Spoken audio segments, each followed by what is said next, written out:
D super ನ್ಯೂಸ್ಗೆ ಸ್ವಾಗತ.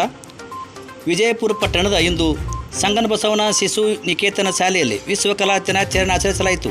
ಕಾರ್ಯಕ್ರಮವನ್ನು ಶ್ರೀ ಸಿದ್ದೇಶ್ವರ ಸಂಸ್ಥೆಯ ಚೇರ್ಮನ್ ಶ್ರೀ ಬಸಯ್ಯ ಹಿರೇಮಠ ಅವರು ಜ್ಯೋತಿ ಬೆಳಗುವುದರ ಮೂಲಕ ಕಾರ್ಯಕ್ರಮಕ್ಕೆ ಚಾಲನೆ ನೀಡಿದರು. ಶಾಲೆಯ ನಾಮಿನಿ ಚೇರ್ಮನ್ರಾದ ಶ್ರೀ ಸಂಗನಗೌಡ ನಾಡಗೌಡರವರು ವಿದ್ಯಾರ್ಥಿಗಳು ವಿಶ್ವ ಕಲಾ ದಿನಾಚರಣೆ ಅಂಗವಾಗಿ ರಚಿಸಿದ ಕಲಾಕೃತಿಗಳ ಕುರಿತು ವಿಶೇಷವಾಗಿ ಮಾತನಾಡಿದರು. ವಿದ್ಯಾರ್ಥಿಗಳು ಕಲಾಕೃತಿಗಳನ್ನು ರಚಿಸಲು ಯಾವುದೇ ರೀತಿಯ ಬ್ರಷ್ ತೆಗೆದುಕೊಳ್ಳದೆ ನಿಸರ್ಗದಲ್ಲಿರುವ ಎಲೆ, ಪೇಪರ್, ವಿವಿಧ ರೀತಿಯ ಬಣ್ಣಗಳನ್ನು ಇನ್ನಿತರ ಕಚ್ಚಾ ವಸ್ತುಗಳನ್ನು ಉಪಯೋಗಿಸಿ ಅಮೃತ ಕಲಾಕೃತಿಗಳನ್ನು ರಚಿಸಲಾಯಿತು. ಶಾಲೆಯ ನಿರ್ದೇಶಕರು ಮತ್ತು ಸಿಇಒ ರಾದ ಎಚ್ ವೆಂಕಟೇಶ್ ಮತ್ತು ಶಾಲೆಯ ಪ್ರಾಂಶುಪಾಲರಾದ ಶ್ರೀಮತಿ ವಿಜಯಲಕ್ಷ್ಮಿ ಪಟ್ಟೇದಾರ್ ಅವರು ಡ್ರಾಯಿಂಗ್ ಶೀಟ್ ಮೇಲೆ ಶ್ರೀಕಾರ ಬರೆಯುವುದರ ಮೂಲಕ ಕಾರ್ಯಕ್ರಮಕ್ಕೆ ಚಾಲನೆ ನೀಡಿದರು.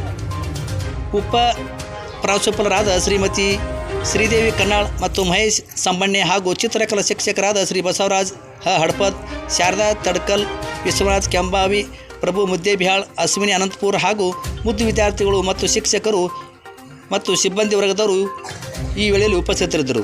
ವರದಿ ಮುತ್ತಿಗನಿ ಬೀರಗೊಂಡ ಡಿ ಸೂಪರ್ ನ್ಯೂಸ್ ಮುದ್ದೇಬಿಹಾಳ. ದಯಮಾಡಿ ಈ ನ್ಯೂಸ್ಗೆ ಲೈಕ್ ಮಾಡಿ, ಶೇರ್ ಮಾಡಿ, ಸಬ್ಸ್ಕ್ರೈಬ್ ಮಾಡಿ.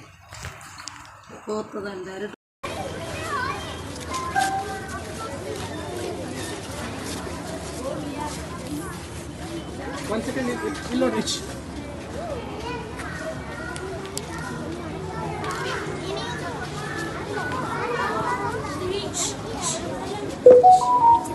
Thank you, sir. So thank you.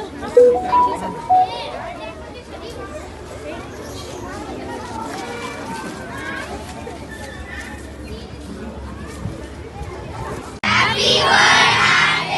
One more time. Loudly.